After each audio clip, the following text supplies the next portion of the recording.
I started in boxing, and then I was attracted to JKD because I use boxing hands instead of the karate hands. And I did all the typical JKD curriculum, the JKD concepts curriculum. Started to evolve in a different. Then I saw Gracie Jiu-Jitsu. I saw Hickson. I met Hickson, and I just started to evolve towards what we're doing now, and that kind of created a rift between myself and what other people were doing, so the gym just evolved. A lot of your training is actually built on what can I say? Your viewpoint of martial arts is a bit different than, for example, a lot of the Japanese styles. Mm-hmm. And when I started to hear your lecture today, you actually started by saying that most of these things won't work. So could we say that your style of fighting is an opposition style right now? Yeah. Aliveness is in opposition to 95% of the martial arts community. It's not in opposition to mixed martial arts, and it's not in opposition to combat sports. So judo players will understand what I'm talking about. Wrestlers will understand what I'm talking about. Thai fighters will understand what I'm talking about. But a traditional martial artist may not understand, and they may be offended, but it's the truth. So yeah, they had to live with it. Mm-hmm. But when we see, you were talking today about, for example, about awareness. Mm-hmm. There seems to be one of the strange thing about mixed martial arts is there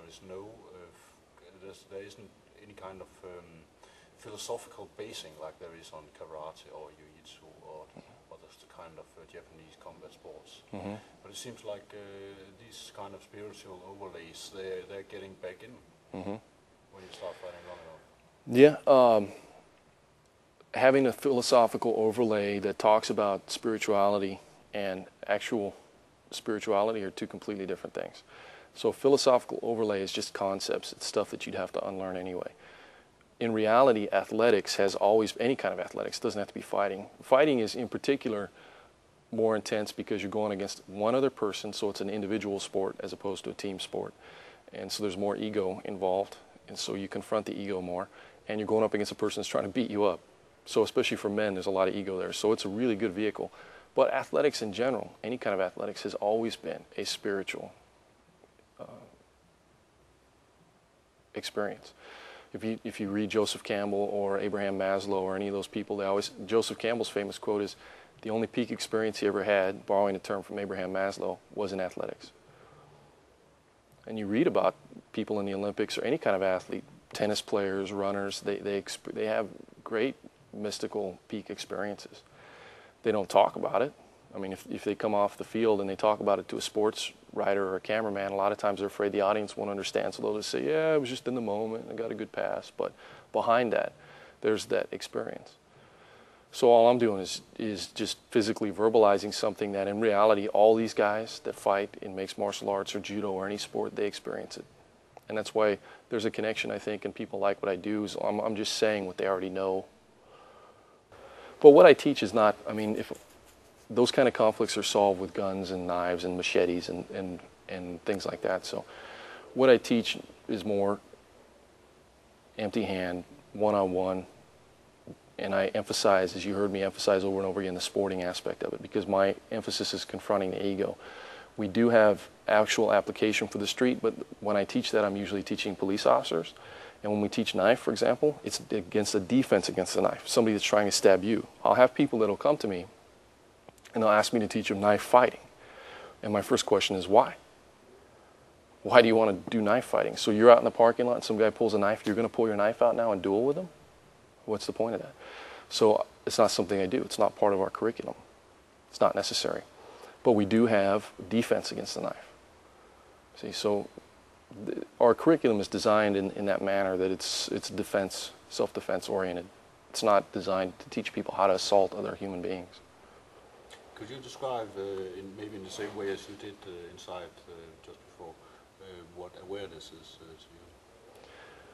Awareness is not something you have to try. Awareness is consciousness.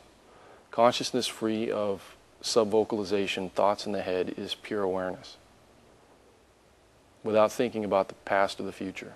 Most people 99% of people on this planet have and always will spend the majority of their waking hours thinking about the past or the future. They're lost in thought. That's samsara. That's Maya. That's the illusion. To wake up from that is to wake up from a dream and to be in reality as it is here now. That's just the absence of thought. It's really that simple. There's nothing you can do to make that happen because it's the absence of doing. There's absolutely nothing to do. Sounds a lot like Zen. Like what? Like Zen Buddhism or something like this. Sure, it's the same. Zen Buddhism. It's the same thing that Christ said. You know, what good does worry do for you? Right? It does nothing. What is worry? Worry is a thought of the future. Regret of the past. Be here now in the moment. What's here now? This is reality right here now. What this is here. The floor I'm sitting on, this room right here. What's going to happen in the future? I don't know. What happened in the past? It's just a thought. There's only now. Take yourself out of now. Show me the future. Nobody can do it. You're always in the present moment of now. But we live in our heads in the past or in the future. And that's what paranoia is. So the self-defense guys that advocate all this tactical thinking and all this stuff, they're actually, it's the opposite of awareness. Because they're thinking in their head all these paranoid thoughts. What is a paranoia? Paranoia is thoughts. You know, if you deal with people that have mental illness, that are paranoid, schizophrenics and stuff like that, that's thoughts. They hear there's thoughts, but it's at a higher. Most of the time, we're bothered with thoughts. All of us as human beings bothered with thoughts, which is suffering. But usually, we don't actually hear them as voices, you know, like you would through your ears. They actually hear them. So it's just a more extreme version of what we all deal with, and that is paranoia. They call that paranoia, and that is the opposite of awareness. Awareness would be a clear, silent mind. To be in that state all the time, that would be the ideal. But athletics takes people to that state for a period of time, for a degree of measurement, and it gives them a way to experience it in the same way that meditation would. But it's more play. We have a children's program that was developed by our instructor in Florida, and he calls it the PAW program, P-A-W, which is Play is the Way. So we teach the kids through games and play. So for them, when they come into the gym, it's like coming into play. And they're doing games, and it's all fun, and they enjoy it, and there's no stress. It's not yelling at them or having them memorize things. It's the opposite of that. So they like it.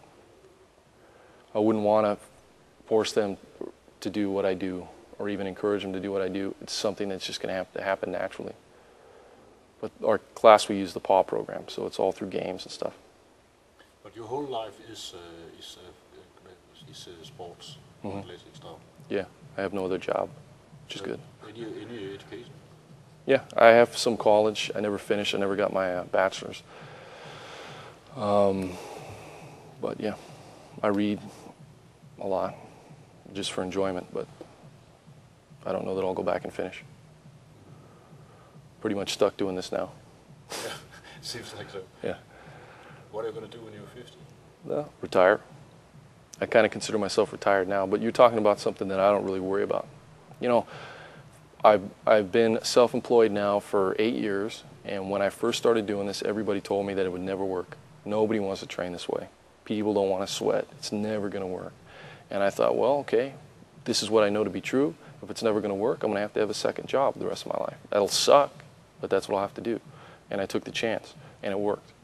And then as I've been self-employed, there's always times where you make good money, and you have extra money, and there's times where you're scrambling to pay bills, which I'm sure maybe you've experienced. Anybody that, you know, is somewhat self-employed has experienced that. And there's been years in the past where I stressed about it. And I was like, oh man, how am I going to make my car payment this month, you know? And every single time, the exact amount of money that I needed to pay my bills that month came through. I've never had to go to a food bank or take a loan. If I needed $600 for something, somebody would come in and sign up and pay me $650. And so to be honest with you now, at this point, it's not a concern. There's something else that takes care of us. I mean, we worry just to stress ourselves out. I'm going to be fine. You sound like a religious man. Yeah. In a way. Yeah. Do you think, does God have a face, or is it just... Is God personal? Yeah. No. Much more than that. That's a manifestation of your ego.